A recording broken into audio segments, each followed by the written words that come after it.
Waking up between 3 a.m. and 5 a.m. is not an accident. It is life giving you a chance to reset and move ahead. That's the truth most people don't see. They roll over, close their eyes, and waste the most powerful hours of the day. But those who understand what this time means treat it as a signal to act. This is the window where your focus is sharp, your mind is calm, and your discipline can grow stronger. The question is simple: do you use it or do you lose it? The choice you make in those hours will shape your confidence, your habits, and the path of your future. In this audiobook, I will walk you through 3 specific things you must do when you wake up between 3 a.m. and 5 a.m. They are practical, clear, and life-changing if you take them seriously. Chapter 1.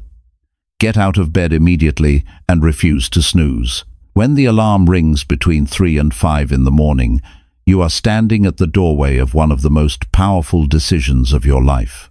That sound is not just a signal to wake up. It is a test of your discipline, your strength, and your seriousness about creating a better future. In that moment, you have 2 options. You can hit snooze, roll over, and delay the life you keep saying you want. Or you can get up immediately, put your feet on the floor, and show yourself that you mean business. Success begins in the smallest acts, and few things are smaller yet more important than the choice you make in those quiet, early hours. Why is it so critical to refuse the snooze button? Because snoozing is more than just stealing a few extra minutes of sleep. It is a message you send to yourself. You're saying, "I can wait. I'll try again later. I'll give in to comfort one more time." The problem is that this message doesn't stay in the bedroom. It leaks into the rest of your day. If you give in when it's easy to snooze, you will likely give in when it's easy to avoid work, skip the workout, or postpone that one task you've been putting off. Discipline is built and broken in these small, private decisions. Getting up the moment your alarm rings builds trust with yourself. You keep the promise you made the night before, and nothing is more powerful than learning to trust yourself. Picture this. The alarm rings at 3:45 a.m. You reach over and silence it, but instead of lying back down, you sit up. The room is still dark. It feels different than any other time of day. The world outside is quiet. No traffic, no distractions, no noise. It's just you and the decision you made. Your mind might whisper, "Go back to bed. Nobody's watching." But remember this, you're always watching. Your own eyes see everything you do, and your own heart records every choice. When you get out of bed immediately, you feel a sense of control. You feel alive. That energy follows you into the rest of your day. The pride of victory in that one small battle gives you momentum to win more. Most people fail not because they don't have dreams, but because they can't win these small battles. They promise themselves, "Tomorrow, I'll wake up early." But when tomorrow comes, the bed feels too warm, the pillow feels too soft, and they decide to snooze. What they don't realize is that every time they snooze, they weaken the muscle of discipline. It's not just about sleeping longer. It's about training the mind to quit before the day has even started. If you want to change your life, you must start by changing these hidden habits. Getting up immediately is like setting the tone for everything that follows. You tell yourself, "I am in charge. I don't delay. I act." Think about how powerful that is. You say you want success.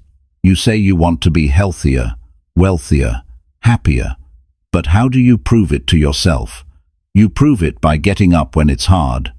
Because if you can do the hard thing when no one is watching, then you can certainly do the hard things later when the world is watching.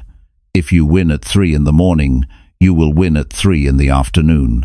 If you start the day by refusing excuses, you build the character that refuses excuses in every other part of your life. Now, waking up early is not just about discipline, it is also about opportunity. When you rise between 3 and 5, you gain hours that most people waste. Those hours are yours. They are quiet, they are free from interruptions, and they allow you to focus in a way that is impossible later in the day. Imagine what you could do with 2 or 3 extra hours every single morning. Over a year, that adds up to hundreds of hours. That's time you can use to read, to write, to exercise, to learn a skill, to plan your goals. That's time to build a future that others say is impossible. And it all begins with the courage to throw off the blanket and stand up when your body is begging you to stay down. Some people say, "I can't get up early. I'm not a morning person." But that's not true. It's not about being a morning person. It's about being a disciplined person. You don't need to enjoy the first few minutes. You just need to win them. Nobody enjoys leaving the warmth of the bed at 3:30 in the morning. But the joy comes later, when you realize how much stronger you are than your excuses. The satisfaction comes when you look back at the end of the week and see how much you accomplished because you refused to waste the most valuable hours of your day. Human psychology works like this. Your brain craves comfort. It wants to protect you from anything unpleasant. But comfort is the enemy of progress. Comfort is what keeps you where you are. To grow, you must train your brain to do what is uncomfortable until it becomes normal. Waking up early and refusing the snooze button is the simplest training ground for this. Every morning, you practice telling your brain, "I'm in control, not you." Over time, that builds a mental toughness that carries into everything else. You no longer hesitate when it's time to speak up in a meeting or make a decision or push yourself in the gym. You've trained your identity to act instead of delay. Now, I want you to imagine the difference in your day. 2 people set their alarms for 4:30. The first one snoozes 3 times, gets up tired and rushed, and begins the day already behind. Their mind is clouded, their energy is low, and their attitude is weak. The second one sits up immediately, splashes water on their face, takes a deep breath, and walks into the day with a clear mind and calm confidence. Which person do you want to be? The difference is not talent. It's not intelligence. It's the decision to get up and refuse to snooze. One choice creates momentum, the other creates regret. And let's talk about regret. Because nothing weighs heavier than the feeling that you wasted your time. When you snooze, you might think you're gaining rest, but what you're really gaining is regret. You know you could have been up building your future. You know you could have used that time to work on yourself. That regret follows you. It eats away at your confidence. On the other hand, when you rise immediately, you feel proud. You feel strong. You start the day already ahead of most of the world. That pride builds confidence. That confidence pushes you to do more. And doing more builds results. This is how change begins, not in big leaps, but in small victories, one morning at a time. Some will argue, "I can just work at night instead." That's fine if it works for you, but most nights are filled with distractions. People call you, notifications pop up, responsibilities demand your attention. Early morning hours are pure. Nobody expects anything from you. The world is asleep. That's why it's the best time to take control. If you snooze, you miss this gift. If you rise, you own it. That's why I say the morning is not just a time of day, it's a test of your seriousness. If you pass the test, you earn the reward of a day lived on your terms. Here's the truth. Life will not change by accident. It changes when you decide to take control. Getting up immediately may feel like a small act, but it's a declaration. It says, "I am serious about my goals. I will not waste my time. I will not give in to weakness." And when you say this to yourself every morning, through action, not words, you build a reputation with yourself. You become someone who follows through, someone who acts, someone who can be trusted to do what they said they would do. Think about the areas of your life you want to improve: your health, your finances, your relationships, your confidence. All of them require discipline, and discipline begins in the smallest choices. If you cannot say no to the snooze button, how will you say no to temptation later in the day? If you cannot get out of bed when you said you would, how will you keep the bigger promises you've made to yourself? Success is not built on the big stages. It's built in these hidden moments, when nobody sees you, but you see you. So, when that alarm rings between 3 and 5, remember who you are. Remember what you want. Remember that comfort will not give it to you. Discipline will. And discipline begins with this: get out of bed immediately and refuse to snooze. Put your feet on the floor. Stand up. Breathe in the cool air of a new day. Remind yourself that you are in charge. And then move into your day with pride and confidence, knowing that you've already won the first battle. Because when you start strong, you keep strong. And when you win the morning, you give yourself the best chance to win your life. Chapter 2.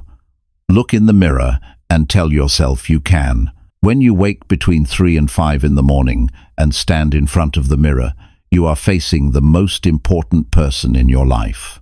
No teacher, no mentor, no friend, no partner, and no critic has more influence on your destiny than the person looking back at you. This is the moment where you shape the story you live by. The words you speak to yourself at this hour are seeds you plant in your mind. Those seeds grow into confidence, courage, and belief, or into doubt, fear, and hesitation. The choice is yours, and it begins with something as simple yet powerful as looking into your own eyes and telling yourself, you can. People underestimate how much their own words matter. They speak carelessly to themselves in ways they would never speak to someone they love. They say things like, I'm not good enough, or I'll probably fail again. Those words sink in. They create a quiet agreement in the mind, a hidden permission to stay average. But when you stand in front of the mirror and choose to say the opposite, you are breaking that cycle. You are reprogramming your mind. You are telling yourself, I can push through, I can change, I can grow. This isn't about lying or pretending, it's about reminding yourself that your potential is greater than your excuses. The early hours are the perfect time for this because your mind is quiet. The world is silent. Nobody is demanding your attention. You are left with nothing but your thoughts and your reflection. In that stillness, your words echo louder. If you stand in the mirror and whisper defeat, that becomes your truth. But if you stand there and speak strength, you set a different tone for the entire day. Psychology tells us that the first words we hear and repeat in the morning have a lasting impact on our emotional state. So when you look in the mirror and affirm your ability, you are literally programming your mind to approach the day with power. This practice is not about ego. It is about truth. Most people spend more time listening to their doubts than affirming their strengths. They allow the memory of past mistakes to define their future. But you are not the same person you were yesterday. You've lived another day, learned another lesson, and built another piece of wisdom. When you look in the mirror at 4 a.m. and say, you can, you are not ignoring your past.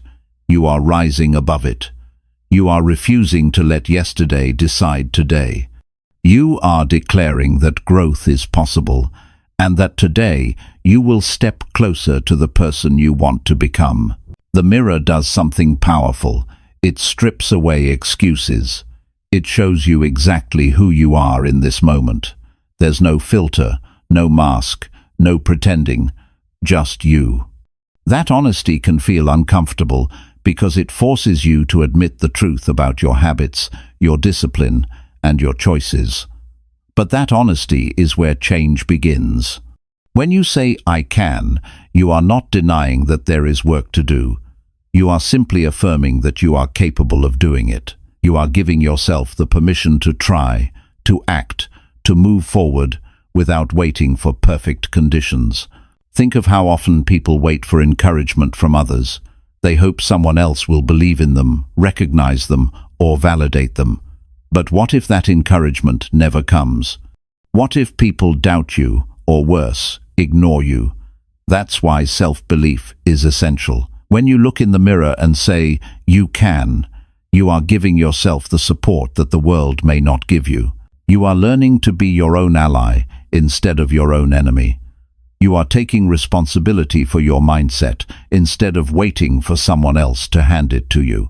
Now, understand that saying "I can" is not just a phrase, it's a commitment. When you tell yourself this, you are also making a silent contract. You're saying, "I can, therefore I will try. I can, therefore I will take the next step. I can, therefore I will not back down when it gets hard." Empty words don't carry power, but words tied to intention become the fuel of transformation. That's why when you stand in the mirror, don't just say it, mean it. Feel it in your chest. Let it move from your lips into your heart. Let it become the instruction that guides your actions for the rest of the day. The science of human behavior confirms this. Your subconscious mind is influenced by repetition and emotion. The more often you affirm a thought with feeling, the deeper it sinks into your identity. If every morning you look into your reflection and say, "You can," with conviction, your brain begins to accept it as truth. Over time, that truth shapes your decisions. You start applying for opportunities you once thought were out of reach. You start finishing tasks you used to quit halfway. You start speaking up where you once stayed silent, because deep down, you've trained yourself to believe you can. Imagine beginning your day like this. The alarm rings at 4:15. You fight off the urge to snooze. You walk into the bathroom, switch on the light, and stare into the mirror. You see tired eyes, maybe messy hair, but you also see potential. You lean closer, and with a firm voice you say, "You can handle this. You can stay disciplined. You can become the person you want to be." At first, it might feel strange. You may even feel silly talking to yourself, but in time, it becomes natural. It becomes your ritual, a way of commanding your own spirit before the world has a chance to weaken it. The emotional power of this practice is that it reminds you that you are not powerless. No matter what challenges you are facing, financial stress, relationship struggles, self-doubt, or exhaustion, you still have the ability to respond with strength. When you say, "I can," you awaken that ability. You remind yourself that you are not a victim of circumstances. You are an active player in your life. That sense of control is what separates those who drift from those who achieve. And every day you repeat it, you strengthen that control. Think about the alternative. Imagine beginning your day without this affirmation. You might look in the mirror and notice every flaw. You might hear the voice of doubt say, "You're not enough. You'll fail again. Why try?" If you accept those words, they become your reality. They weigh you down before you've even begun. You carry that heaviness into your work, into your interactions, and into your decisions. And slowly, you begin to live the story that doubt wrote for you. That's why this practice matters. It's not just positive thinking, it's survival for your spirit. It's refusing to let negativity write the first chapter of your day. When you speak to yourself with belief, you are teaching your mind to cooperate with your goals instead of fighting them. You are aligning your thoughts with your actions. That alignment creates power, because when you believe you can, you are more likely to try. And when you try, you create progress. And progress fuels more belief. It's a cycle that builds stronger every day, but it starts with that one moment in front of the mirror. It's also important to be specific sometimes. Saying, "I can," is powerful, but attaching it to what you're working on makes it even stronger. For example, say, "I can stay consistent with my health. I can finish the project I started. I can push through this challenge without quitting. This gives your mind direction. It turns a general belief into a specific commitment, and when you repeat it daily, your brain begins to search for proof. It begins to notice when you succeed, reinforcing the belief even more. Over weeks and months, this ritual reshapes how you see yourself. You no longer see only the mistakes, the weaknesses, or the failures. You begin to see the fighter, the learner, the achiever. You begin to carry yourself with more confidence, not arrogance but quiet strength. Others notice it. They feel the energy in the way you speak and act. And it all began with a simple phrase spoken in the mirror when the rest of the world was asleep. This is how you create a new identity, not by waiting for big moments, but by stacking small victories. Every morning you say, "I can," and then act on it. You are proving to yourself that you are capable. That proof builds identity, and identity shapes destiny. The strongest people you admire didn't become that way overnight. They built it, word by word, action by action, day after day. And you can do the same, starting with your reflection tomorrow morning. So when the hour comes, don't look away. Stand in front of the mirror, face yourself honestly, and with all the strength you have, tell yourself, you can. Say it until you believe it. Say it until it moves you. And then walk into the day ready to prove it with action, because once you believe you can, there is nothing in your way except the work it takes to make it real. And that is a challenge you are more than capable of meeting. Chapter 3. Write down one fear and decide to face it. Fear is one of the greatest barriers that stops people from reaching their potential. It sits quietly in the background, influencing decisions, limiting action, and shaping a life that is smaller than it could be. Most people avoid acknowledging it. They distract themselves, hide it behind excuses, or convince themselves it's not there. But the truth is that fear loses its power the moment you face it honestly. One of the most effective steps you can take in the early hours of the morning is to write down one fear that has been holding you back and then make the decision to face it. That act alone creates a shift in how you approach your life, because you are no longer running from fear, you are choosing to confront it. The reason writing it down matters is because what lives in your head grows in size. When you leave fear in your mind, it feels overwhelming, undefined, and endless. It takes on shapes bigger than reality. But when you put it on paper, you reduce it to words. Suddenly it is no longer a shadow stretching across your imagination. It is a simple sentence you can see with your own eyes. That clarity is the first step to control. It allows you to define exactly what you are up against instead of fighting an invisible enemy. The act of writing is a signal to yourself that you are ready to stop avoiding and start addressing. Every person carries fears unique to them. Some fear failure, some fear rejection, some fear judgment.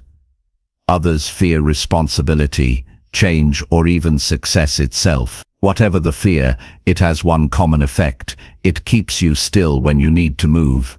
You might have dreams, plans, or opportunities, but fear whispers reasons why you shouldn't try. When you write it down, you interrupt that whisper. You bring the fear out into the open where you can examine it. You take away its ability to manipulate you in silence, and in that moment, you gain back some of your strength. The next critical step is not just writing it down, but deciding to face it. Fear thrives on delay. The longer you avoid it, the larger it grows. Deciding to face it is like drawing a line in the sand and saying, "This stops here." You don't need to eliminate fear entirely. You need to prove to yourself that it won't control you. Facing it doesn't mean jumping recklessly into danger. It means choosing an action that directly challenges it, no matter how small. That choice builds confidence, and confidence is the antidote to fear. Think about how fear shows up in daily life. A person might fear public speaking. so they stay silent when opportunities come to share their ideas. Another might fear rejection, so they avoid asking for what they want in relationships or work.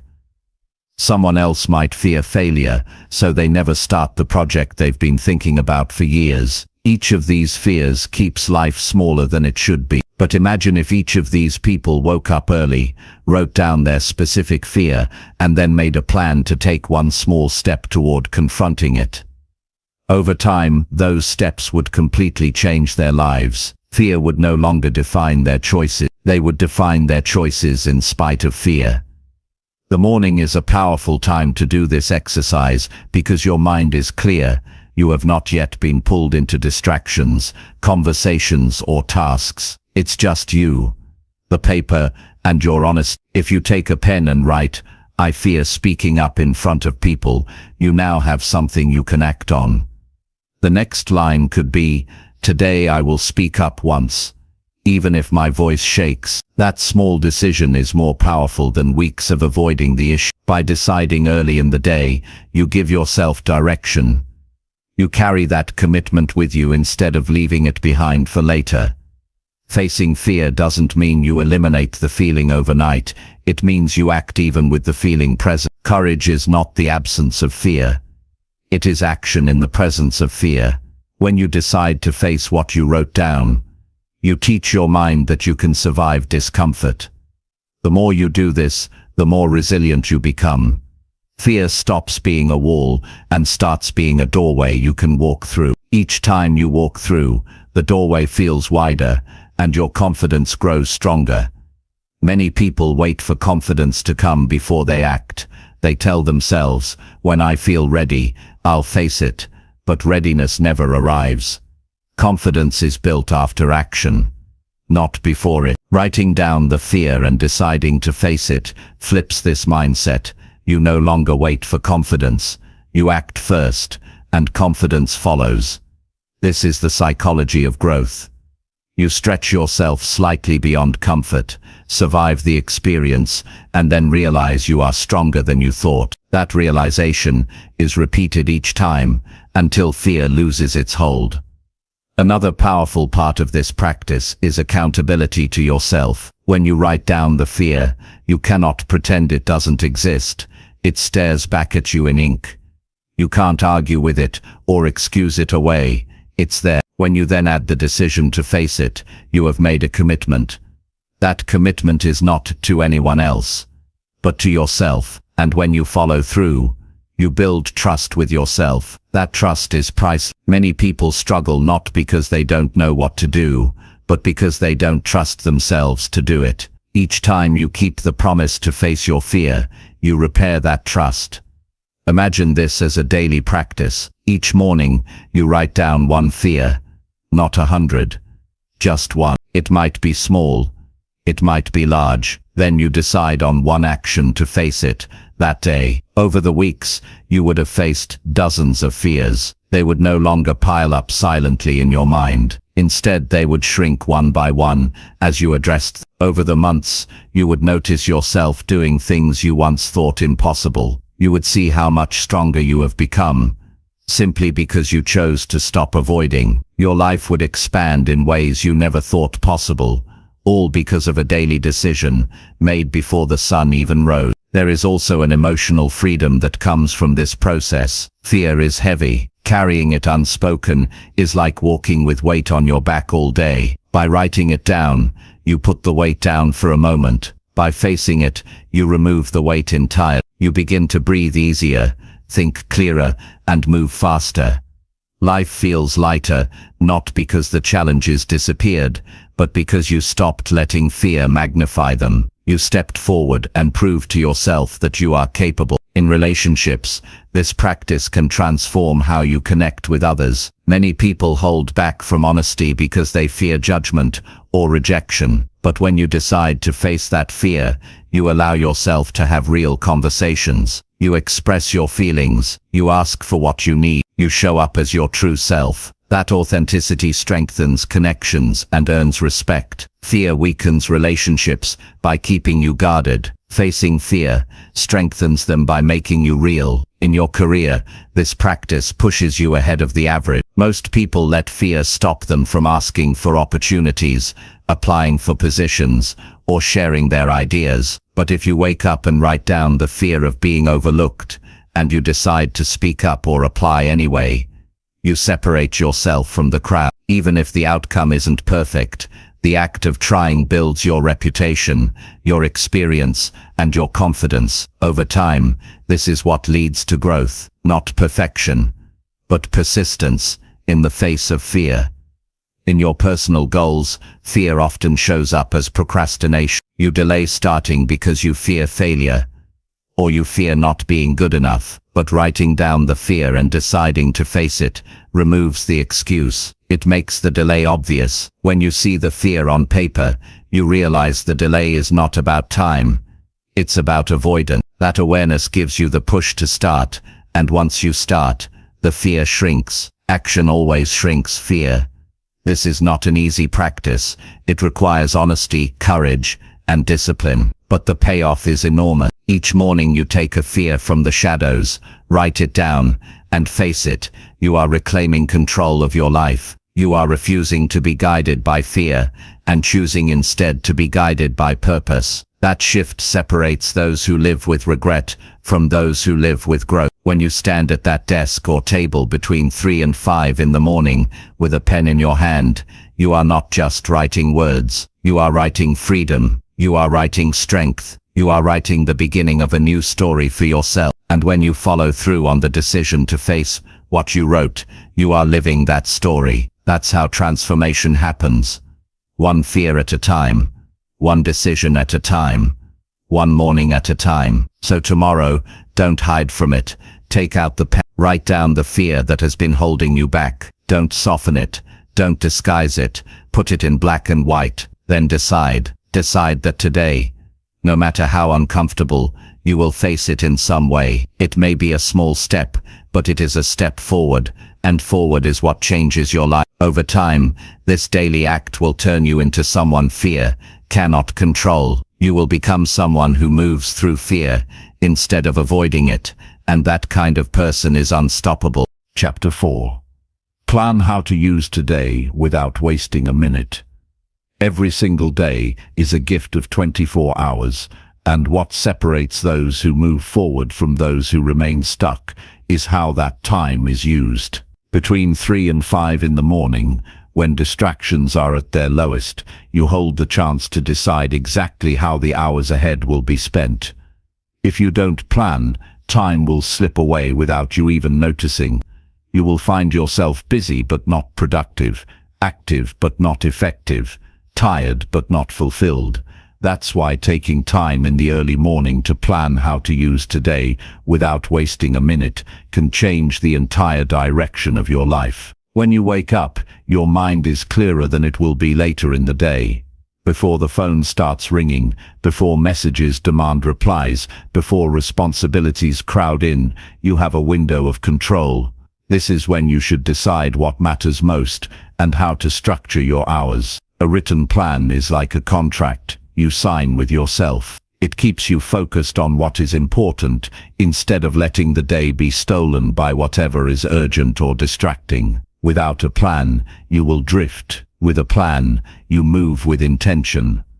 Those who move with intention get further, faster. The act of planning forces you to face choices. You can't do everything in a single day, and if you try, you will end up doing nothing with excellence. Writing down your priorities means admitting that some things must wait. That clarity is liberating. Instead of carrying the weight of 100 unmade decisions, you carry the certainty of a few clear ones. For example, if your top priority is improving your health, you plan your workout before other tasks. If your career growth matters most today, you schedule deep work on that project before checking your emails. This is how progress is made, by aligning time with priorities. One of the greatest mistakes people make is believing that time will take care of itself. They wake up late, react to problems, and spend the day putting out fires. At the end, they wonder why nothing meaningful was accomplished. That happens because they surrendered control. Time is neutral.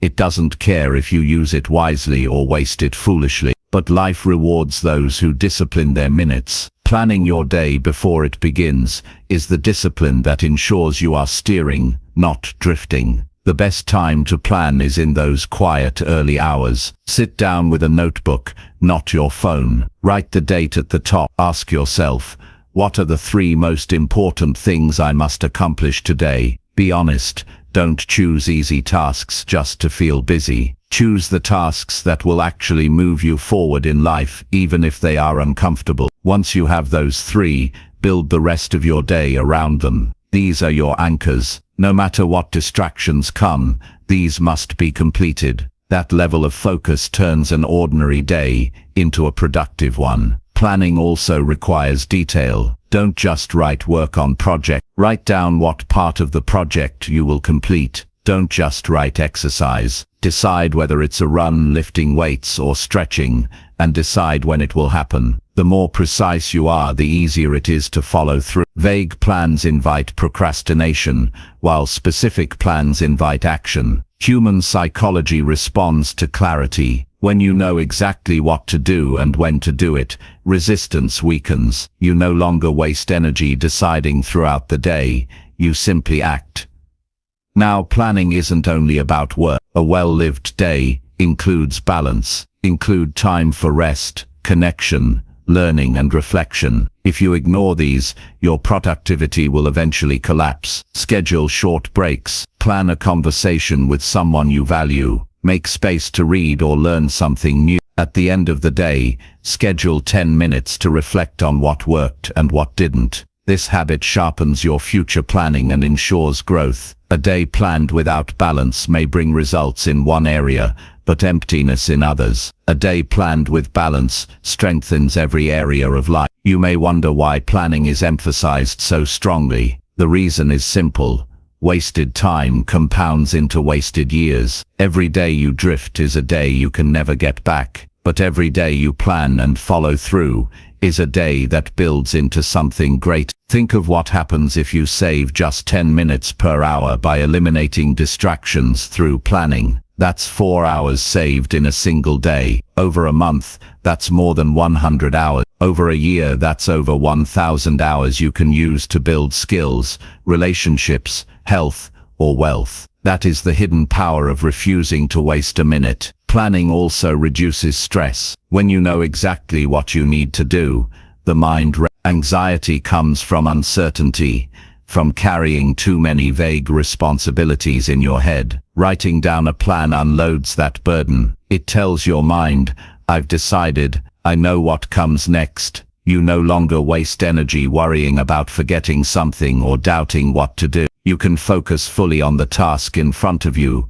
confident that the rest has been scheduled. That focus is what produces quality. When you are fully present with each task, you do it better and faster. Of course, no plan survives perfectly. Life will bring interruptions. Emergencies will happen. That's why planning should include flexibility. But flexibility is not the same as chaos. Flexibility means you adjust when necessary, without losing sight of the priorities you set. If a task must move, it moves, but it doesn't disappear. Planning ensures that even in the storm of a busy day, you remain anchored to what matters. Without that anchor, interruptions sweep you away completely. Another benefit of planning your day is accountability. When you write down your plan, you create a record. At the end of the day, you can look back and measure how well you kept your commitment. If you completed your priorities, you end with pride. If you didn't, you end with awareness of where to improve. Both are valuable. Accountability is how you grow stronger. Without a plan,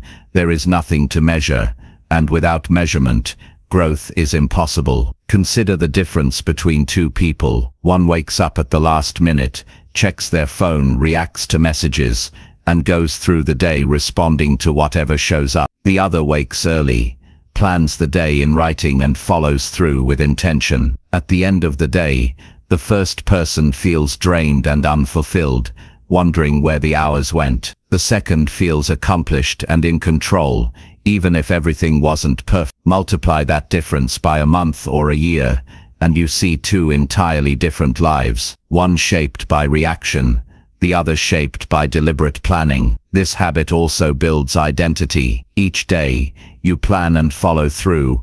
You become someone who values time. You begin to see yourself as disciplined, reliable, and purposeful. That identity influences future choices. You stop tolerating wasted time, wasted conversations, and wasted opportunities. You seek out efficiency, clarity, and growth. You align your environment with your values. Identity always follows habit, and this habit of planning without wasting a minute shapes a powerful identity. For those who claim they don't have time to plan, remember this: 5 minutes of planning can save hours of wasted effort. The small investment at the start of the day produces massive returns. Successful people in every field share this discipline. Athletes plan their training. Business leaders plan their schedules. Artists plan their practice. Ordinary people who rise above average learn to plan their day. If you want extraordinary results, you cannot afford to leave your hours unguarded. The emotional reward of a planned day is also profound. You experience the satisfaction of progress. You feel the relief of knowing your time was not wasted. You carry the confidence of someone who is moving closer to their goals. That feeling becomes addictive. The more you experience it,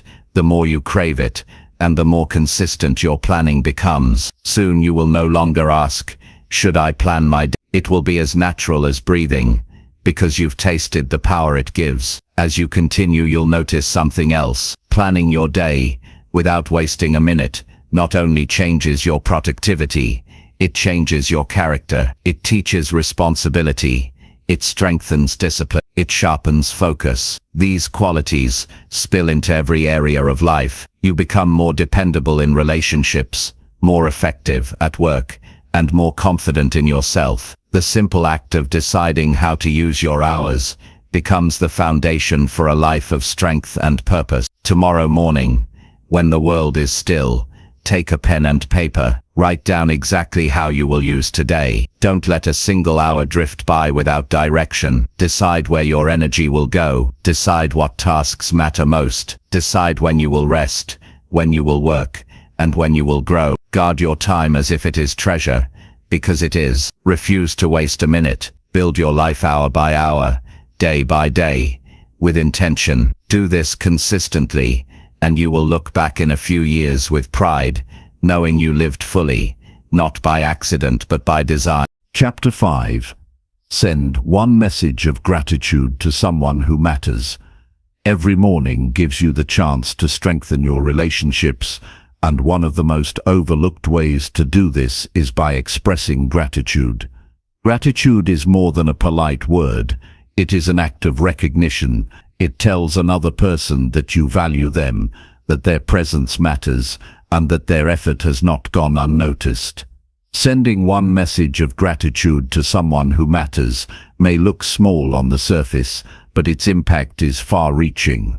It lifts the person receiving it, it reminds you of the importance of connection, and it builds a habit of appreciation that makes your life richer and more meaningful. Think of how easy it is to take people for granted. You assume they know how you feel. You assume they already understand their importance, so you remain silent. But silence often creates distance.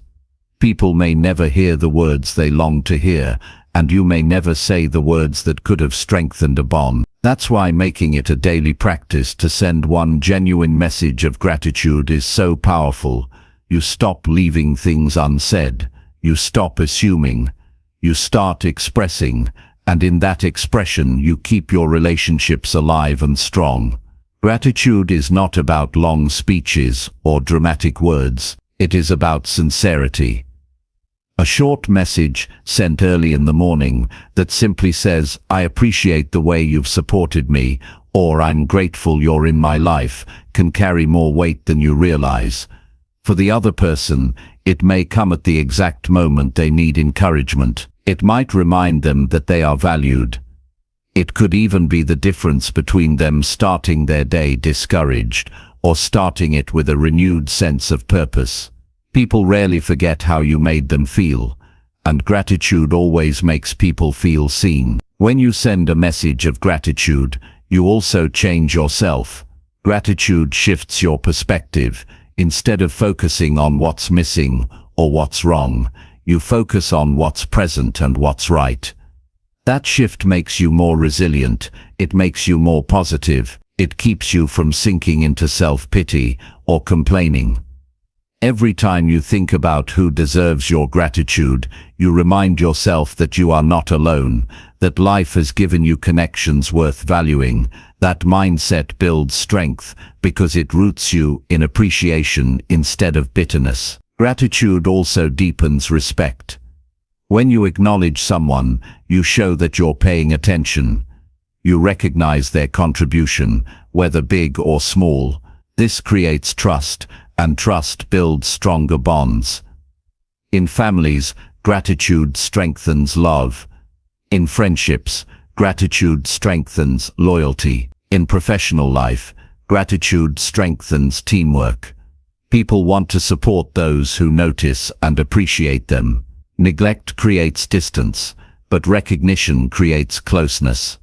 Sending a message of gratitude in the morning has another benefit. It sets the tone for the day. When you start with appreciation, you carry that attitude into every interaction.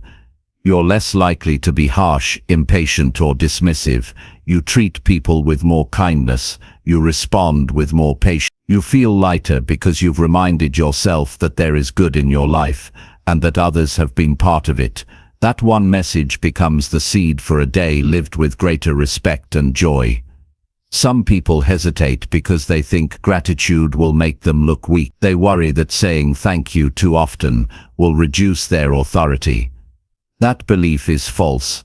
Gratitude is a sign of strength, not weakness. It shows that you are confident enough to acknowledge others.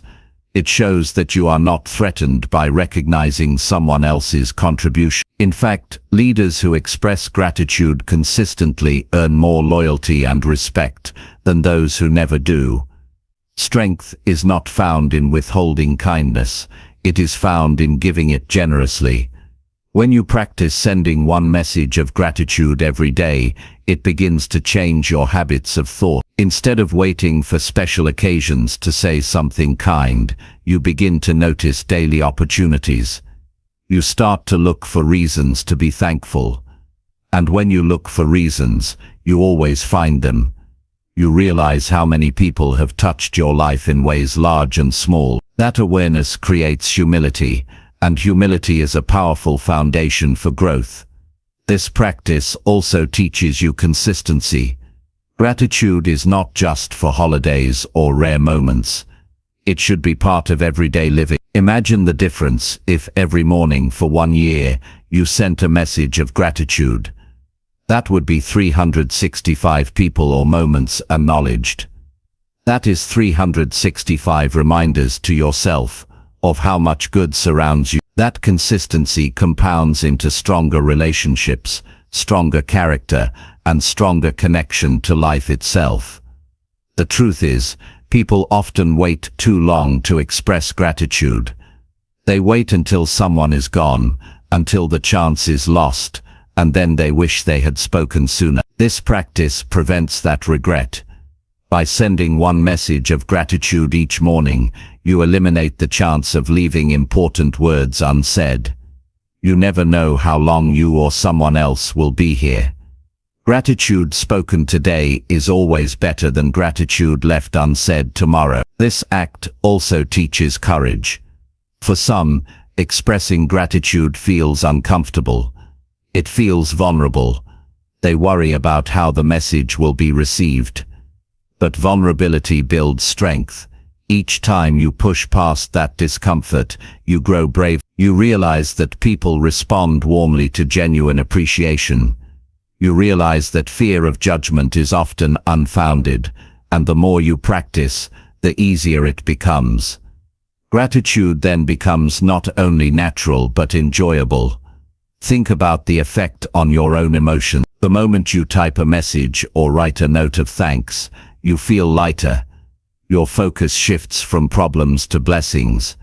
your stress softens, your mood lifts. Gratitude has been shown to increase happiness and reduce anxiety, and you don't need a grand gesture. Just a simple acknowledgement sent early in the day can create this emotional shift. It reminds you of what is good, and that reminder gives you the energy to face whatever challenges lie ahead. Gratitude also builds resilience in relationships during difficult times. Disagreements and struggles are natural in human connection, but when gratitude is practiced regularly, it cushions those moments. If someone knows you value them, they can handle correction or conflict more gracefully. Gratitude creates goodwill, and goodwill helps relationships survive storms. Without gratitude, even small conflicts can destroy trust. With gratitude, even large conflicts can be overcome. This practice is not about perfection. Some days your message may be brief. Some days you may struggle to find the right words. That is fine. What matters is the consistency and sincerity. A single sentence of genuine gratitude can be more powerful than a long message written without heart. People know when words are real. They know when you mean it. Sincerity is the key. In time, this daily act will also change how people see you. They will begin to view you as someone thoughtful, kind, and reliable. They will look forward to hearing from you. They will trust your words more, because they know you notice the good in others. That reputation is worth more than money. It is the foundation of influence. Influence is not built by demanding attention, but by giving it. Gratitude gives attention in a way that is meaningful and lasting. Start simple. Choose one person who has impacted you. Send them a message this morning. It doesn't have to be long. Just write, "I appreciate you for what you did for me," or "Thank you for being there." Tomorrow choose another. The next day, another. As days turn into weeks, this becomes a habit. Soon you'll notice your life feels richer, your relationship stronger, your perspective clearer. You'll notice that your mornings no longer begin with stress, but with appreciation. That shift alone is worth the effort. If you commit to this practice, you will build something rare. Most people wake up thinking only of themselves, their problems, their tasks, their stress. You will wake up thinking of someone else, and that unselfish act will set you apart.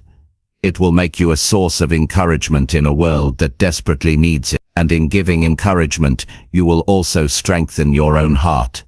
Gratitude is always a two-way gift. The person receiving it feels valued, and the person giving it feels fulfilled.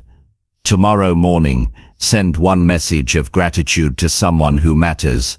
Don't overthink it. Don't delay it. Just do it. Because gratitude not expressed is gratitude wasted.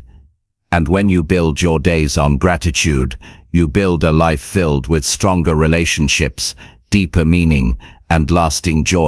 Chapter 6. Stand outside and breathe the fresh morning air deeply. There is something powerful about stepping outside in the early morning when the world is still quiet and untouched. The air is different at this time. It feels cleaner, cooler, and lighter when you stand outside and breathe deeply. You are not just filling your lungs with oxygen, you are setting a tone for the entire day. It reminds you that life is bigger than your problems, that there is stillness available if you choose to seek it, and that your body and mind work best when you start by giving them fresh energy. Too many people overlook this simple practice. They wake up and immediately grab their phone, stare into a screen, and fill their head with noise before they've even taken a single full breath. But if you choose to step outside and connect with the morning air, you are reminding yourself of your own humanity before the world tries to rush you into its chaos. The act of breathing deeply in the morning brings clarity. Your body depends on oxygen for every process. Thinking, moving, digesting, focusing. Yet most people go through life with shallow, hurried breaths, never realizing how much energy they're leaving unused. When you step into the morning air and deliberately breathe in deeply, You are feeding your cells, calming your nervous system, and telling your brain it is safe to focus. That one act makes you sharper, calmer and stronger. You feel awake not only because you've risen early, but because you've given your body the fuel it truly needs. Standing outside at this hour also connects you to the rhythm of nature. The sky is still dim, the birds are beginning to stir, the streets are silent, and the world feels as if it is offering you a head start. There is no rush, no crowd, no noise. It is you and the air. That stillness clears your mind. You realize how often you are bombarded during the day with demands, messages and pressures. But here, in these few minutes, you are free from all of it. You can hear your own thoughts. You can reflect without interruption. This is the mental space where good decisions are made. This is where you can remember what matters before distractions try to convince you otherwise. There is also a psychological shift that happens when you go outside early. It takes you out of the small box of your bedroom or office and reminds you that the world is wider. Problems that seemed overwhelming inside often shrink when you stand beneath the sky. Worries feel less permanent when you are reminded that life continues beyond your immediate concern. Breathing the morning air makes you realize that you are not trapped, that you have choices, that you can move forward. This sense of expansion is crucial for anyone who feels stuck. You cannot think clearly about your future if you never give yourself space to breathe. This practice is also a way of caring for your body. Modern life keeps people indoors for hours, sitting in front of screens, surrounded by artificial air, disconnected from natural light. That environment drains energy without people realizing why. By stepping outside each morning, you correct that imbalance. The fresh air resets your body, the natural light signals your brain to wake up fully and regulate your energy. These small signals have a big effect on mood and productivity throughout the day. Instead of dragging yourself through tasks half awake, you feel alert and ready. Instead of being reactive, you feel centered. Breathing deeply outdoors also has an emotional benefit. It slows you down in a world that constantly pushes you to speed up. A few slow, intentional breaths remind you that you don't need to rush into the day, panicked or stressed. You can begin with calmness and strength. This matters because the way you start your morning often sets the tone for everything that follows. If you start rushed and anxious, you carry that energy into every conversation and decision. But if you start calm and grounded, you carry peace and focus instead. You control the atmosphere of your day rather than letting it control you. Think of the difference between two mornings. One person wakes up, stays inside, scrolls through messages, and immediately feels overwhelmed. They carry that tension into their work and their relationships. Another person wakes up, steps outside, breathes deeply, and spends a few moments simply existing in the fresh air. They begin the day lighter, more focused, more ready. Over time, the difference becomes enormous. One person burns out, the other builds resilience. One feels drained by life, the other feels strengthened by it. All from a simple act of standing outside and breathing deeply. This practice also builds gratitude. When you breathe in the morning air, you are reminded that life is still giving you another day. You did not have to earn this breath, it was given to you freely. That realization makes you less likely to waste the hours ahead. You start with appreciation instead of entitlement. You recognize the value of being alive, and that recognition influences your choices. You want to use the day well. You want to honor the gift of time by not wasting it on trivial things. Gratitude creates responsibility, and responsibility creates progress. For many, the early hours are the only time they can experience silence. Once the day begins, noise fills every corner. Phones ring, people talk, responsibilities pull you in different directions. But in those quiet moments outside, the silence restores you. Breathing deeply in that silence makes you realize how much peace you are capable of creating for yourself. You don't need to wait for a vacation or escape to feel calm. You can create it daily by stepping outside and reconnecting with your own breath. That realization is empowering because it shows you that peace is a choice, not a condition. Breathing deeply also helps you release what you don't need. Each exhale can be a moment of letting go, of tension, of regret, of yesterday's weight. You don't have to carry everything into the new day. Each time you breathe out, you are emptying space for something better. This physical act of exhaling trains your mind to release negativity instead of holding it. Over time, you become lighter, not because life is easier, but because you've learned how to release what is unnecessary. That is freedom many people never discover. Some may think this practice is too simple to make a difference, but simplicity is often where the most powerful habits are found. The problem is not that life is too complex, it is that people ignore the basics. Your body needs oxygen, your mind needs stillness, your spirit needs gratitude. All of these are found in one act, standing outside and breathing the fresh morning air deeply. The simplicity is the strength. It means you can do it anywhere, every day, without excuse, and small actions done consistently are what transform a life. Imagine practicing this every day for a year. Each morning, before rushing into tasks, you step outside, breathe deeply and center yourself. That is 365 mornings of clarity, gratitude, and strength. That is 365 days begun with intention, instead of reaction. That consistency compounds. It shapes your identity. You become someone who values calm, someone who makes space to think, someone who starts strong. That identity carries into everything else you do. This habit also prepares you for challenges. When you've practiced calm breathing every morning, you can return to it during stressful situations. You train your body to know what calm feels like, so when stress arises, you can recreate it. Instead of panicking, you breathe. Instead of losing focus, you ground yourself. That training is invaluable. Challenges will come. Stress will come. But with this habit, you have a tool to face them with strength. There is also joy in the small details you begin to notice when you step outside in the early morning. The sound of a bird, the feeling of cool air on your skin, the changing colors of the sky. These small details remind you that life is not only about big achievements, but also about simple moments of presence. Appreciating these details nourishes your spirit. It makes life feel fuller, not because you've added more, but because you've noticed what is already there.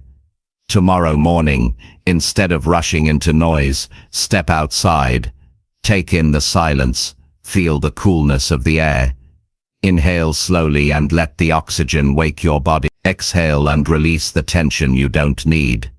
Repeat this until your mind feels clear and your body feels ready. Let this be the way you enter the day. Not through distraction, but through presence. Not through stress, but through clarity. This one act, done consistently, can give you the strength to face each day with calm, focus, and gratitude. And when you master the beginning of your day, you set the foundation to master the rest of your life. Chapter 7. Remind yourself of your biggest reason to keep going. Every day brings its share of difficulty, and there are mornings when getting out of bed feels heavier than usual. There are days when you question whether all the effort is worth it, when the challenges in front of you seem endless, and the results you are chasing feel too far away. In those moments, the single most powerful thing you can do is to remind yourself of your biggest reason to keep going. Without a reason, even small tasks feel like a burden. With a reason, even the hardest obstacles can be faced. Human beings can endure more than they ever thought possible when they have a purpose that matters to them. Your reason is not something you borrow from others, and it is not something shallow. It is deeply personal. It could be your family, a dream you've carried for years, a promise you made to yourself, or a standard of life you refuse to accept until it is achieved. The reason must be strong enough to carry you through fatigue, doubt, and disappointment. When you remind yourself of it every morning, you anchor your actions in meaning. Instead of living aimlessly, you are driven by something that matters more than your excuses. Too often, people forget their reason. They start with passion, but lose sight of it in the grind of daily life. They get distracted by comfort, by routine, by other people's opinions. Without a reminder, the reason fades into the background. That is why consciously bringing it to the front of your mind each morning is so important. It reignites the fire. It tells you why you must not quit. It makes you remember that the effort is not just about today's tasks. It is about building something bigger than today. Think of a runner in the middle of a marathon. Their body screams at them to stop. Every step feels heavier, and the finish line seems impossible. If they think only about the pain in that moment, they will quit. But if they think about why they started, perhaps to prove something to themselves or to honor someone they love, they find the strength to continue. That shift in focus is what carries them forward. Life works the same way. The pain, the setbacks, and the fatigue are temporary. The reason is permanent, and it is stronger if you keep it close to your heart. When you remind yourself of your reason to keep going, you create clarity. Life is full of distractions that pull you in 100 directions. Social media, other people's expectations, daily stress, all of these can make you forget what truly matters. But when you start the day by focusing on your reason, you see through the noise. You no longer waste time on things that don't align with your purpose. You make choices based on whether they bring you closer or pull you away from your reason. That clarity alone can transform your decisions and save you years of wasted effort. Your reason also gives you resilience. Every person encounters failure. Projects collapse. People disappoint you. Opportunities vanish. Plans don't work. If you don't have a reason, failure convinces you to stop. But if you do, failure becomes temporary. You get back up, not because the fall didn't hurt, but because your reason is more important than the pain. That resilience is what separates those who succeed from those who surrender. Success is not about never falling. It is about always remembering why you must rise. It is important that your reason is deeply emotional. Logic alone will not push you through hard times. You need something that touches your heart, something that makes you feel, something that stirs you at the core. If your reason is only intellectual, it will not hold you when life gets dark. But if it is tied to your values, your loved ones, or your deepest vision for your future, it becomes unshakable. That emotional connection is what gives you the power to keep going when nothing else makes sense. This is why you should take time each morning to reflect on it, say it out loud, write it down, picture it clearly, feel it as if it were already real. If your reason is your family, imagine their faces. If your reason is your dream, imagine living it. This mental rehearsal strengthens your commitment. You are no longer just going through the motions of discipline. You are acting with passion because you know why you are doing it. The difference between someone who remembers their reason and someone who doesn't is the difference between discipline fueled by inspiration and discipline fueled by willpower alone. Inspiration lasts longer. Reminding yourself of your reason also protects you from envy and comparison. When you scroll through what others are doing, you can feel discouraged. You might think you are behind or not good enough.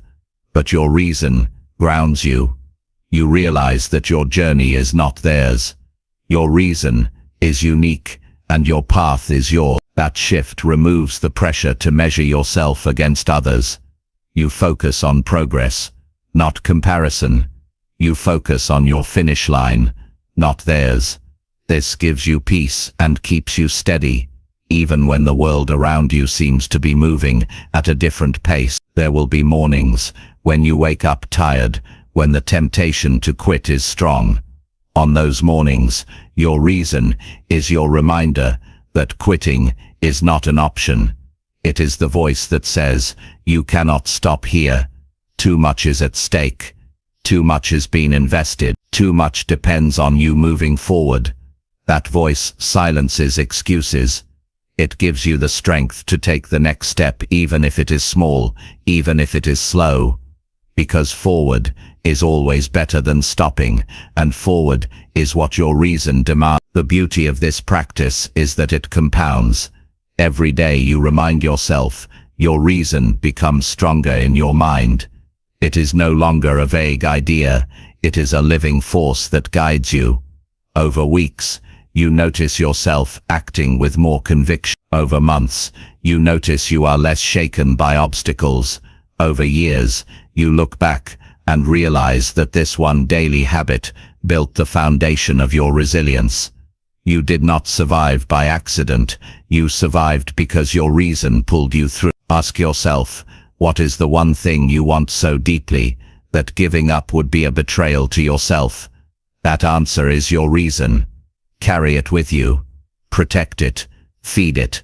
Use it every morning to remind yourself that your life is bigger than any single problem you face. And when the voice of doubt appears, when the temptation to stop whispers in your ear, answer with the reason you wrote, the reason you repeat, the reason you live for. That is how you stay in the fight when everything in you wants to give up. No one else can give you this reason. People can inspire you, but they cannot hand you purpose. It is something you must decide for yourself. And once you find it, hold on to it as if your life depends on it, because in many ways it does. Without it, you drift. With it, you endure. With it, you rise after every fall. With it, you keep going when everyone else has stopped. And that is the difference between living a life of regret and living a life of fulfillment. Tomorrow morning, take a quiet moment and ask yourself why you are still in the fight. Don't accept a shallow answer. Search until you find the reason that brings emotion to your chest, then remind yourself of it with everything you have. Speak it, feel it, and carry it into your day. Let it be the fire that pushes you forward when the path gets hard, because life will test you. But as long as your reason burns bright, you will never run out of strength to keep going. Chapter 8. Choose one habit to improve and practice it right now. When the early morning hours arrive, you are given a window of clarity where distractions are low and your mind is fresh. That is the perfect moment to choose one habit you want to improve and start practicing it right away. Habits are the building blocks of your future. They are the repeated actions that, when stacked over time, determine whether you succeed or remain stuck. Too many people complicate their lives by trying to change too much at once, chasing dozens of improvements but committing to none. The smarter approach is to focus on one habit, commit to it fully, and practice it with consistency until it becomes automatic. The reason this is so powerful is that one improved habit often triggers improvements in other areas. For example, if you choose to practice waking up without hitting the snooze button, that one habit improves your discipline, increases your available time, and sets a stronger tone for your day. If you choose to practice drinking water first thing in the morning, that habit improves your energy, your focus, and your health. One decision, repeated daily, creates a ripple effect. That is why the early hours are best spent deciding which habit deserves your attention and then putting it into action immediately. People often underestimate how habits shape their identity. You don't just do habits, you become them. If you practice the habit of reading every morning, you become a reader. If you practice the habit of exercising, you become someone who prioritizes health. If you practice the habit of saving money, you become disciplined with finances. Your identity grows out of your repeated action. This is why it is not enough to think about who you want to be. You must act like that person now by practicing the habits that align with that identity. Choosing one habit to improve each morning also simplifies the overwhelm of self-improvement. When you think about all the changes you want to make in life, it can feel impossible. You may want to improve your health, your finances, your mindset, your relationships, your productivity, and more. Thinking about all of them at once is paralyzing. But if you narrow your focus and say, "Today, I will improve this one habit," suddenly the task becomes clear. It is not about fixing everything at once. It is about building small, solid victories that add up to major transformation over time. The most important part of this practice is action. Too many people get stuck in planning. They write lists of habits to build. They dream about the changes, but they never start. By deciding in the morning to practice a single habit right away, you break that cycle. You remove hesitation. You don't just think about change, you embody it. That shift from thought to action is what creates momentum. Once you act, even in a small way, you prove to yourself that you can improve. That proof builds confidence, and confidence builds consistency. For example, imagine you choose to improve your posture. You stand up straight, take a deep breath, and hold yourself with confidence for a few minutes. That simple habit changes how you feel about yourself and how others see you. Or imagine you choose to improve your focus. You put your phone away for 30 minutes and give your full attention to one task. That habit builds productivity and strengthens your ability to concentrate. These may feel small in the moment, but practiced daily, they alter the course of your life. There is also a psychological advantage to choosing one habit instead of many. The human brain has limited willpower each day. If you try to overhaul everything at once, you burn out quickly and return to old routines. But if you pick one specific action, your mind can handle it. It becomes manageable. You create a clear target for your willpower instead of scattering it. Over time, that one habit becomes automatic, freeing up energy to tackle the next one. This is how lasting growth is built, not through bursts of effort, but through steady, focused consistency. Practicing a habit immediately in the morning also removes the trap of delay. If you say, "I'll improve this habit later today," chances are high that life will get in the way. Urgent tasks, unexpected problems, and fatigue will steal your focus. But when you do it right away, before the world interferes, you guarantee progress. Even if the rest of the day falls apart, you've already taken a meaningful step forward. That early victory sets the tone for the hours ahead and gives you a sense of accomplishment that carries into everything else you do. This practice is not about perfection. You will not master a habit in a single morning. Improvement comes from repetition, not from flawless performance. The key is to begin and to continue. If you stumble, return the next morning and practice again. Every day you recommit, you are training your mind to value growth over comfort. You are teaching yourself that progress matters more than perfection. That attitude builds resilience, which is the true foundation of self-improvement. Over time, these small, daily habit improvements accumulate into something extraordinary. Imagine choosing one habit to improve each week. That's 52 habits strengthened in a single year. Even if half of them stick permanently, your life would be unrecognizable compared to where you started. You would be healthier, more disciplined, more focused, and more confident, all because you made the simple choice to improve one habit at a time in the early morning hours. This practice also reinforces responsibility. You are no longer blaming circumstances for your lack of progress. You are taking ownership by saying, "I can improve something right now." That mindset is empowering because it puts control back in your hand. No matter what else is happening in your life, you can always choose one habit to strengthen today. That choice gives you freedom because you are no longer waiting for perfect conditions. You are acting with what you have, where you are in this very moment. Another powerful benefit is the sense of identity pride you develop.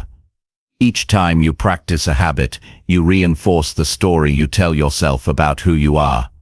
You stop seeing yourself as someone who wishes for change and start seeing yourself as someone who creates it. That internal shift is critical because people act in line with the stories they believe about themselves. If you believe you are weak, you will act weak. If you believe you are disciplined, you will act disciplined. Each habit you practice tells your brain, this is who I am now. Consider how this might play out in real life. A person decides to improve the habit of reading instead of wasting time on their phone. They commit to reading 10 pages every morning. At first it feels small, almost insignificant. But weeks later, they've read several books, their thinking has expanded, their vocabulary has grown, and their confidence has improved. That habit influences their conversations, their career, and their self-image. Or imagine someone chooses to improve their financial habits by tracking expenses daily. Over time they save money, reduce stress, and build freedom. What seemed small at the start becomes life-changing over time. The truth is, your future is not shaped by occasional big events, but by consistent daily action. By choosing one habit to improve every morning, you are shaping that future deliberately. You are building it step by step, action by action, day after day. Most people waste mornings by drifting into the day without purpose. You will be different. You will use those hours to set your life in motion with intention. That difference will separate you from the average and put you on the path to excellence. Tomorrow morning, when you rise early, don't overcomplicate it. Pick one habit that matters to you. It could be health-related, like stretching or drinking water. It could be personal, like journaling or reading. It could be professional, like focusing on your most important work. Whatever it is, decide and practice it immediately. Do not wait until later. Do not delay. Take action while the world is still asleep. That one decision, repeated daily, will create a momentum that nothing can stop. By practicing this consistently, you will prove to yourself that improvement is always possible. You will build discipline, confidence, and progress, not in theory but in practice. And when you look back after months of doing this, you will see how much your life has changed. It will not have changed by accident. It will have changed because you made the choice to strengthen one habit at a time. And that choice is available to you every single morning you wake up between 3 and 5. Chapter 9. Picture the life you want, and take one step today. Every person carries an image of the life they truly want. It might be clear or it might be blurry, but somewhere inside you know there is a version of yourself you have not yet reached. The problem is that most people only think about it occasionally. They dream when they feel inspired. They talk about it when they are frustrated, but they rarely sit down each day and picture it vividly. They rarely give themselves permission to see it clearly in their minds. And because they don't see it often, they don't believe in it enough to act on it. That is why beginning your day by picturing the life you want, and then immediately taking one step toward it is so powerful. You are not leaving your vision to chance. You are training your mind to focus on it and backing that focus with action. When you picture the life you want, don't just think of vague ideas. Go into detail. See where you are living. Imagine the way you wake up, the work you do, the people around you, the way you carry yourself. Feel the emotions of that life. Ask yourself how confidence feels in your body, how freedom feels in your choices, how peace feels in your mind. The more real you make it in your imagination, the more possible it becomes in your reality.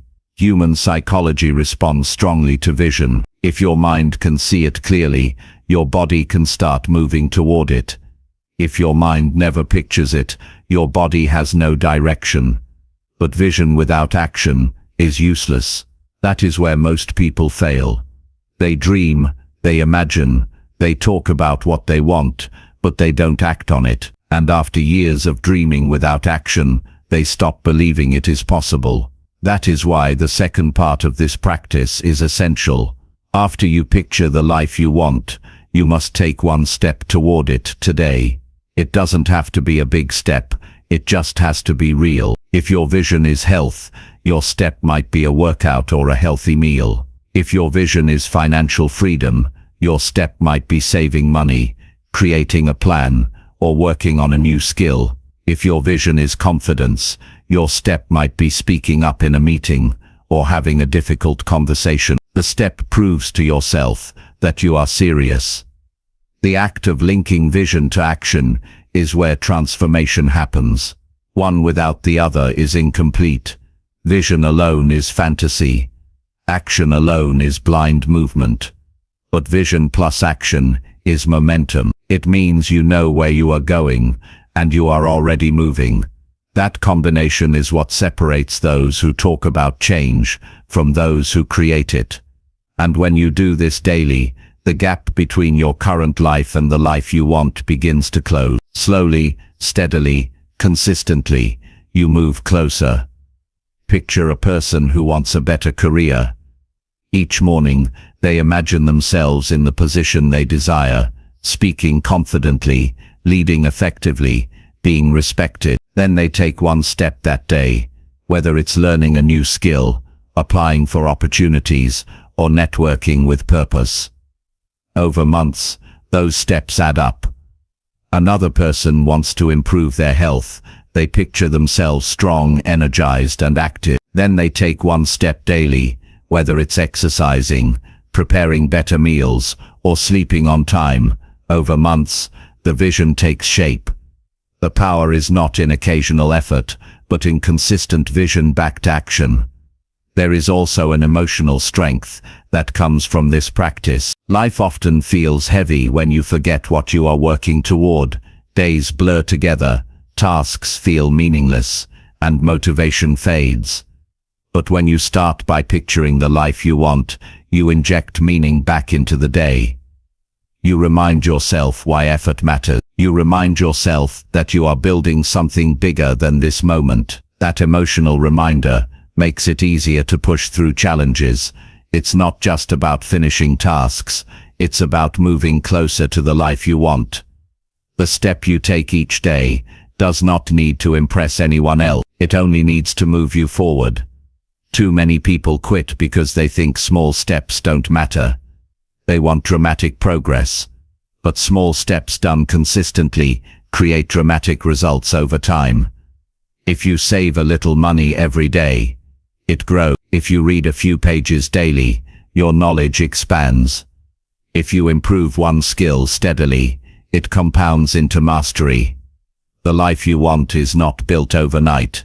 It is built brick by brick, and today's step is one brick in that foundation.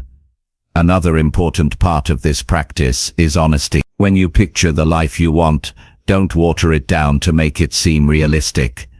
Be honest about what you truly desire, even if it feels far away. Most people lower their vision because they don't believe they can reach it. They settle for less in their mind before life even tests. But lowering your vision weakens your motivation. If the life you picture doesn't excite you, you won't take steps toward it. Dare to picture the life you truly want, not the life you think others will approve of, not the life you think is safe. Then take a step today, even if it is small, that aligns with that honest vision. The discipline of doing this every morning also trains your mind to focus forward. Many people wake up and immediately replay yesterday's failures or today's worry. They carry the weight of the past and the anxiety of the future into the present. But when you picture the life you want, you replace worry with direction. You tell your mind, this is where I'm going. And when you act on it, you tell your body, this is how I'm getting. That alignment between thought and action gives you strength that scattered focus can never provide.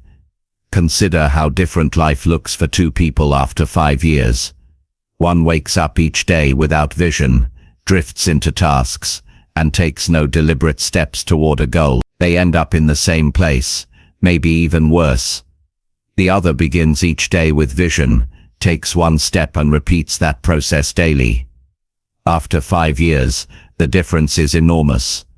One has built nothing. The other has built a life closer to their dream. The difference is not talent or luck. It is the habit of vision plus action. There will be days when picturing the life you want feels painful, because the gap between where you are and where you want to be feels too wide. Those are the most important days to practice. If you avoid the vision because it hurts, you are choosing to stay where you are. But if you face it, if you keep picturing it and keep taking steps, you will close that gap. Pain is part of the process, but it is temporary. What is permanent is the life you create if you stay consistent. This practice also guards you against distraction. The world constantly tries to pull you into goals that are not yours, advertisements telling you what to buy, peers pressuring you into what to pursue, social media showing you what to envy. If you don't know the life you want, you will chase what others want for you. But if you picture your own life every morning, you strengthen your focus. You remember what truly matters to you, and when you act on it daily, you make steady progress regardless of outside noise. Each morning is a chance to reset. No matter how yesterday went, today you can picture the life you want again, and take another step. You don't need to wait for a new year, a perfect plan, or a lucky break. You can begin today. One vision, one step. That is how change begins. If you repeat that enough times, you will look back and realize you built the life you once only imagined. So tomorrow, when you wake between 3 and 5, don't let the hours pass without direction. Sit still for a moment and picture clearly the life you want. Let it feel real. Then stand up and do something, however small, that moves you toward it. That combination of vision and action will give meaning to your mornings and momentum to your life. And if you stay faithful to this habit, you will not only picture the life you want, you will live. Chapter 10. Promise yourself you will not quit when it gets hard. Every person who has ever achieved something meaningful has faced moments when quitting looked easier than continuing. It is in those moments where character is tested, where you discover whether you are truly committed or only interested. Making a promise to yourself that you will not quit when it gets hard is one of the most important decisions you can ever make, because life will inevitably test you. There will be challenges that seem bigger than your strength, failures that bruise your confidence, and setbacks that tempt you to walk away. If you haven't made the promise, you will likely give in. If you have, you will endure. And endurance is the foundation of success. When you make this promise, you are telling yourself that difficulty will not dictate your future. Most people quit not because they are incapable, but because they decide the struggle isn't worth it. They underestimate their resilience. They see obstacles as signals to stop rather than opportunities to grow. But once you have made a firm promise that you will not quit, you reframe hardship. It becomes proof of your seriousness. It becomes training for your strength. It becomes part of the path rather than the end of it. That shift in mindset is what allows you to keep moving when others stop. The truth is, life will never hand you achievement on easy terms. Every goal worth pursuing comes with resistance. When you try to build discipline, laziness will fight back. When you pursue health, cravings and fatigue will test you. When you chase financial freedom, setbacks and losses will discourage you. When you work on relationship, misunderstanding and conflict will arise. None of these are signs that you should quit. They are signs that you are on the right track.